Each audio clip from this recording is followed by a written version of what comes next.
生ユークたちに手出しさせない。このクソ女。ゼニー、いいから戻れ。もうすぐ強制発動する。サイモン・バークリーが命じる。ごめんね、さよなら。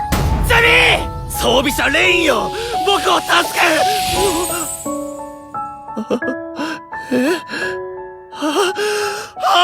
So we need to talk about A Rank Party number 7. This was a really great episode, and it is made up of a few things that I didn't quite like. But here's the super positive about A Rank anime in complete in totality, and I think we're both gonna really enjoy it, is the fact that we have a 24 episode season ahead of us. So even if there are some things that we they're not a big fan of, maybe storylines, maybe certain characters, we have a huge runway ahead of us to really do right by us as the viewers.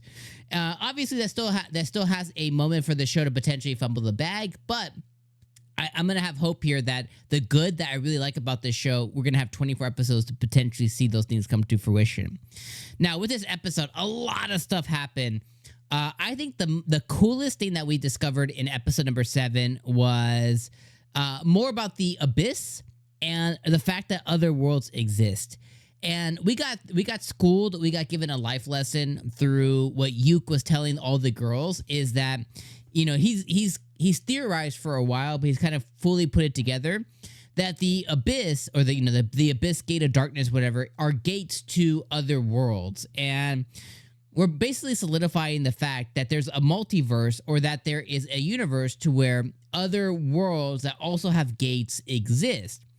And basically these gates are like isekai into other worlds. And what the dungeon is doing is it's replicating those worlds within the dungeon.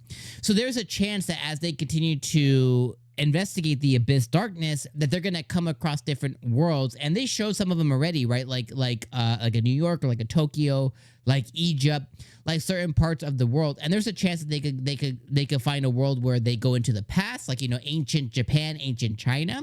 And then there's a potential they go into a future world, like Cyberpunk 2077 or something like that, to where like people are cyborgs, or maybe there's space battles and stuff. So it's really cool, the fact that we learned that there is a lot of interconnected worlds through the world that they're in. So it basically really solidified that there is a chance for isekai stuff to happen. And it also kind of solidifies the fact that maybe somebody from one world could stumble into a dungeon and go out through another world, kind of beat isekai themselves. Now, I don't know if that is something that would happen. They probably wouldn't even touch base on it, but just the fact that it's a possibility within this world that A Rank Party has built, I think is really neat. Now, the best thing about this episode, though, was we got introduced to a brand new character called Lady Persephone.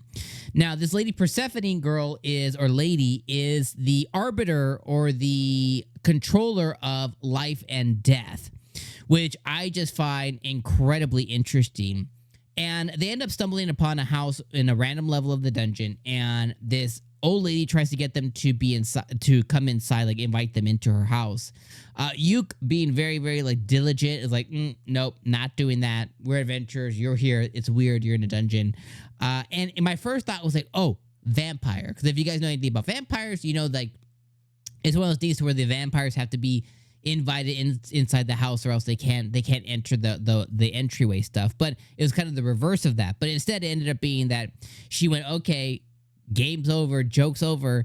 And she was like, I want you. I've been here forever. You guys gotta entertain me, blah, blah, blah.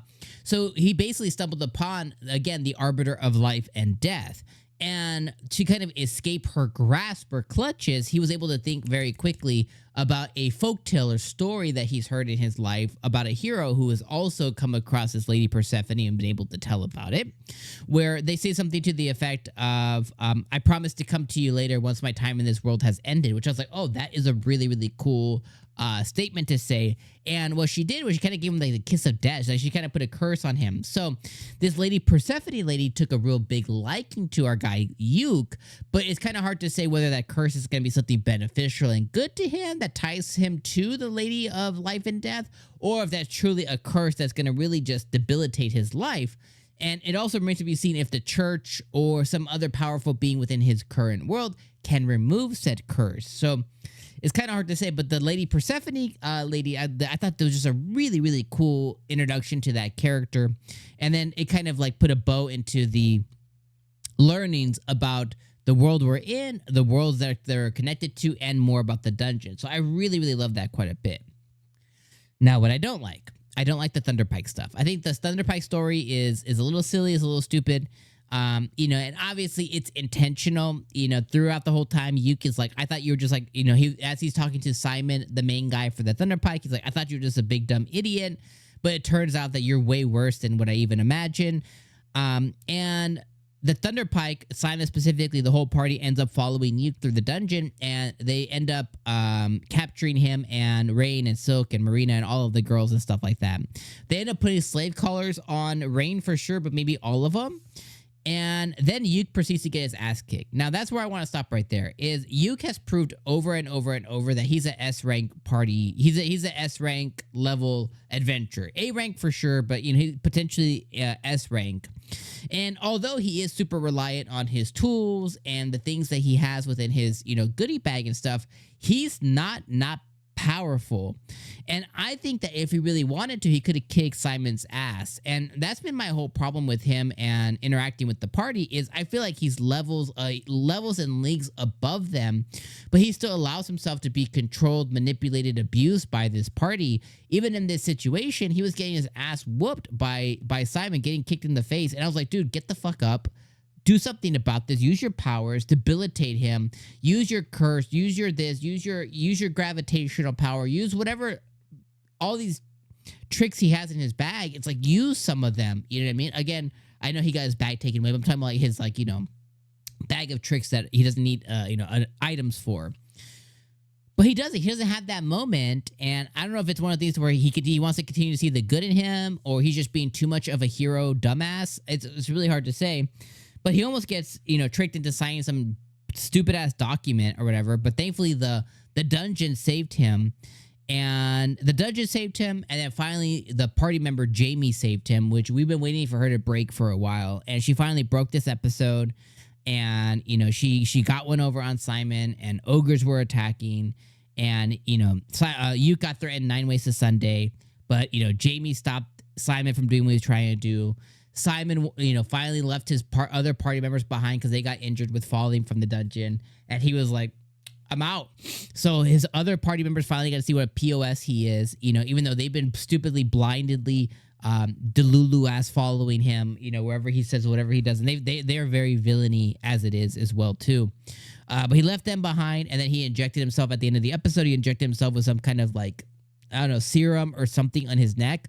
We assume that big merchant, that big, you know, royal noble guy, you know, the one's been after Rain and the girls, we assume that he gave him that, and that's going to change him into some kind of like monster thing, like some kind of last resort type deal. Like we see in different anime when some character injects himself and they turn into some monster and start ravaging. So there's a chance that hopefully this Jamie girl ends up getting out of the dungeon. At least I don't really care about the other party members. But we assume that he's probably going to live and probably going to bust out of the dungeon, start attacking the town and stuff like that. That's what my assumption is. Last thing I'll say with the party stuff, you know, is we found out that Jamie has been controlled by the slave caller. That kind of explains a lot, that she's not really been able to act of her own free will, but these were her last moments to try and really do so this time. And then the slave collars I mentioned, you know, when I started talking about the Thunderpike, is who knows what's going to happen with that, because they put slave collars on the girls, and well, Rain for sure, but potentially on all the girls. So who knows if they're going to be able to break that, or if they require the user or the holder of slave collars to be able to take that off. So very interesting, very worrisome. But again, we had 24 episodes, a big runway to kind of figure out all this stuff. But man, the Thunderpike storyline, I just really don't like. So yeah, let me know your guys' thoughts in the comments below. But this was a really good episode of A-Rank Party. Again, has some stuff I don't like. Next episode's called One Who Was Once a Friend. I assume, like I said, my assumption or my guess, if I had to put my best guessing hat on, would be that Simon's going to break out of the dungeon and Yuke's going to finally have to kill him this time. So we'll probably get some shitty flashback to it when they were kids. Like, oh, you know, we're going to be heroes together. All right. I'll see you guys next week. Peace.